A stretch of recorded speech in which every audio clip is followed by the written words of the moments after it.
површина. Може да не обележат како провладини или проопозициони медиуми во оваа ситуација, многу е неблагодарно да се зборува и битно е да се дојде до вистината, и јас се надевам дека гледачите ќе најдат начин како тоа да го направат.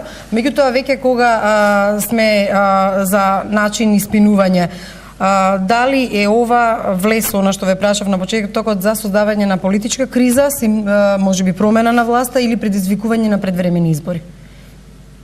Ние немаме толку куса меморија за да не се сеќаваме на јавно кажани ставови од лидерите на опозиција, дека ќе ги искористат сите расположливи средства. Значи, веќе ако се наоѓам после полноќ во ова студио, тоа е јасен знак дека нешто од тоа сценарио се случува и јас сум не сакајки инволвирана во сето ова, сакајки да објаснам што навистина се случува. Ја не мислам дека се случува нешто многу драматично. Ова ниту е парламент во кој, не знам, влегол народ или хулигани или полиција или слично, иако е помалку чудно да народот влегува во еден медиум и слично. Потоа држење во заложништво на инспекторки. Се појави председателката на Сојузот на жените да зборува против насилството, без да каже дека инспекторки седат внатре цел ден заробени и во неможност да си ја вршат функцијата, исто како што и новинарките наводно тврдеа дека не може да си ја вршат функцијата. Значи, влезани сме во едно сценарио не сакајки, и вечерва ние сме дел на тоа сценарио. Ќе продуцира ли тоа сценарио од утре, можеби барање за нови избори? Мислам не.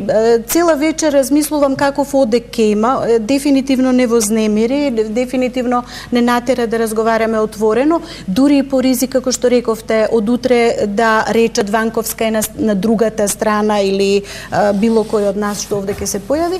Меѓутоа, мислам дека тезите или да речам кредибилноста на оваа телевизија е одамна на едни климави нозе. Мене ми е жал што е така, меѓутоа тие самите работеа со оние еднострани дискусии во своите студија. Во тоа исто студио продефилираа истите ликови што постојано ги кажуваат истите ставови. Така да немате каде што сите вие сте биле гости и во таа телевизија. Да, сме биле повремено за демократски декор. Би сакал само еден дополнителен коментар. Всушност можеби вечерава почнува на поинаков начин да се просудува за јавно искажани збори за медиумите. Бидејќи медиумите не се заложници на приватните интереси на ова или на оној, кои од некакви причини, вклучително и од причината наречена капитал, имат можност или пак барем смета дека имат можност да манипулираат со јавноста. Овој пат јавноста виде дека многу лесно може да се демаскираат таквите ниски мотиви на оние кои ги манипулираат медиумите. И верувам дека од утре, или да не речем уште од вечерава, се отварат многу сериозни прашања за функцијата и улогата на медиумите во едно демократско општество. И затоа тука сме на иста позиција и со професорката Ванковска. Ова е можеби она што требаше да се случи за да се престане со овој циркус. Само за момент да ја вклучиме и професорката Гордана Силјановска, која што исто така на телефонска линија во неможност да присуствува во студиото. Професор Силјановска, доколку се слушаме, што мислите вие за случувањата во или околу А1 телевизија и за она што може да продуцира сето ова? Дали може да продуцира и политичка криза од утре веќе? Да, би сакала претходно да кажам како што веројатно вашиот колега Борјан Јовановски се обидуваше да го добие господинот Котевски, јас исто се обидував да го добијам А1, но попусто. Вечерва како да лисијата како да падна. Присуствувавме на вистина на нешто што мене ме чудо не види. Јас не се чудам што беа поканети луѓе, толку многу луѓе кои продефилираа низ телевизијата, меѓутоа имам голема замерка на повиците на новинарите, упатени до народот, до македонската демократска јавност, до граѓаните, до собири на плоштадот, до собирање во А1, иако цело време слушавме како сите патишта се блокирани, дури ни весниците не можеа да излезат, а одеднаш јас не видов хеликоптери, меѓутоа некако луѓето мирно доаѓаа, беа стокмени, дотерани и како што рече Билјана, тоа навистина делуваше прилично организирано. Госpođa Силјановска, тешки зборови падна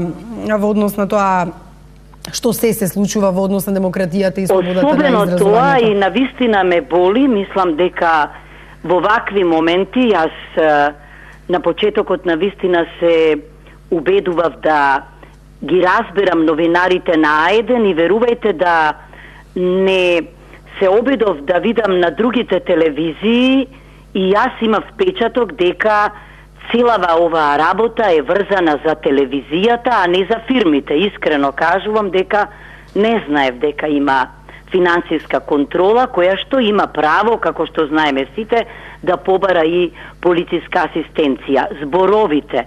Она што најмногу ме растревожи е говорот. Значи, не само говорот на гостите, туку и говорот на новинарите. Бидејќи вие соопштувате, а ние заклучуваме. Во моментов не беше така и како сите да беа вклучени во нешто што мене најмногу ме подсетува на една предизборна кампања.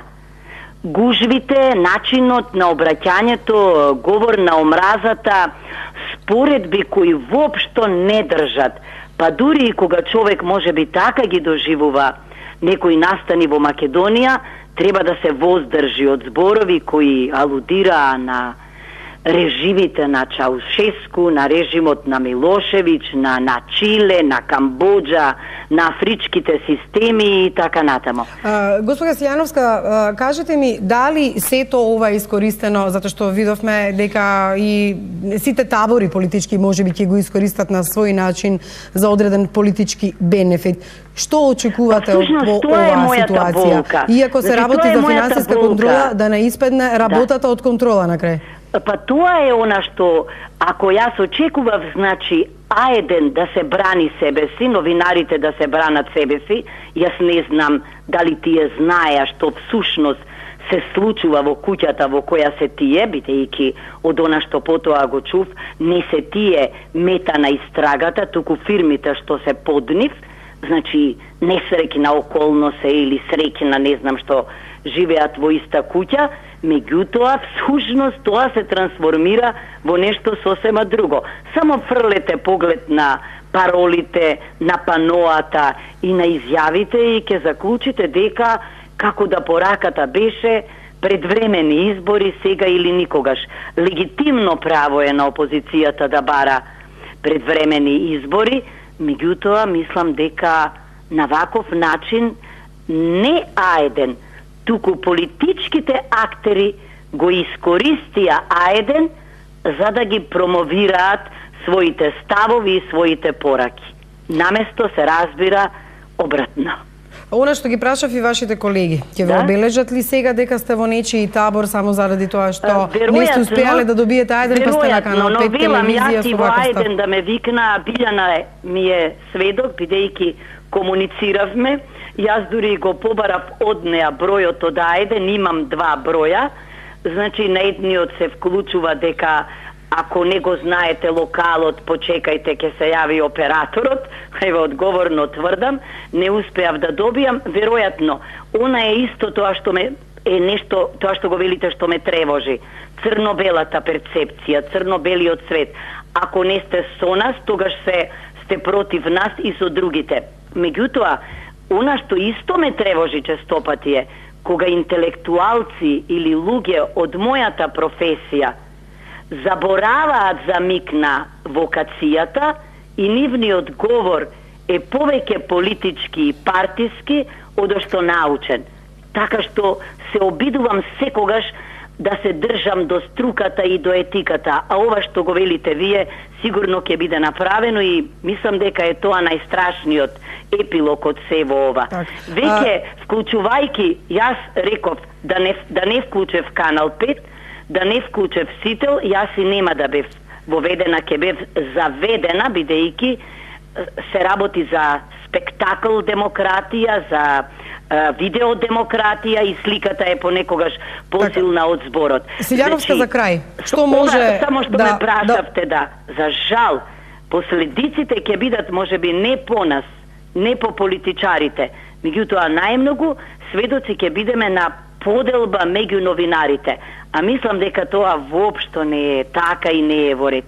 Вашата фела, како што мојата фела има вокација и некои начела кои треба да ги брани по секоја цена, па дури и ако е понекогаш во политиката, истото се случува и со вас.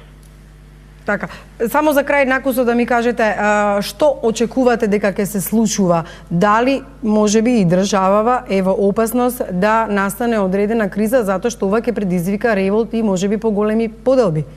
Па не знам, мислам дека за среќа се вклучија и другите телевизии и тогаш црно-белата слика стана обоена. Така граѓаните можеа да споредат. Така граѓаните можеа здраворазумски да размислуваат. Оти кога гледате нешто што се повторува и се потенцира, тогаш и самите не можете разумно да размислувате. Не знам што ќе се случува, меѓутоа јас навистина очекував од вашите колеги да речат полицијата која е во дворот ни пречи, можеби со самото тоа што е тука, иако не е заради нас, оти верувам дека знаеле заради што е полицијата. Од она што го чув од директорот на управата за јавни пригоди, ни се работи за денешно влегување и за денешна интервенција во или истрага и не знам во така, да не ги повторуваме сега со финансиските списи. Зборовите на директорот. Добро, јас ви благодарам професорке што вака ве вклучивме телефонски, сепак вашите колеги се еве тука во студиото.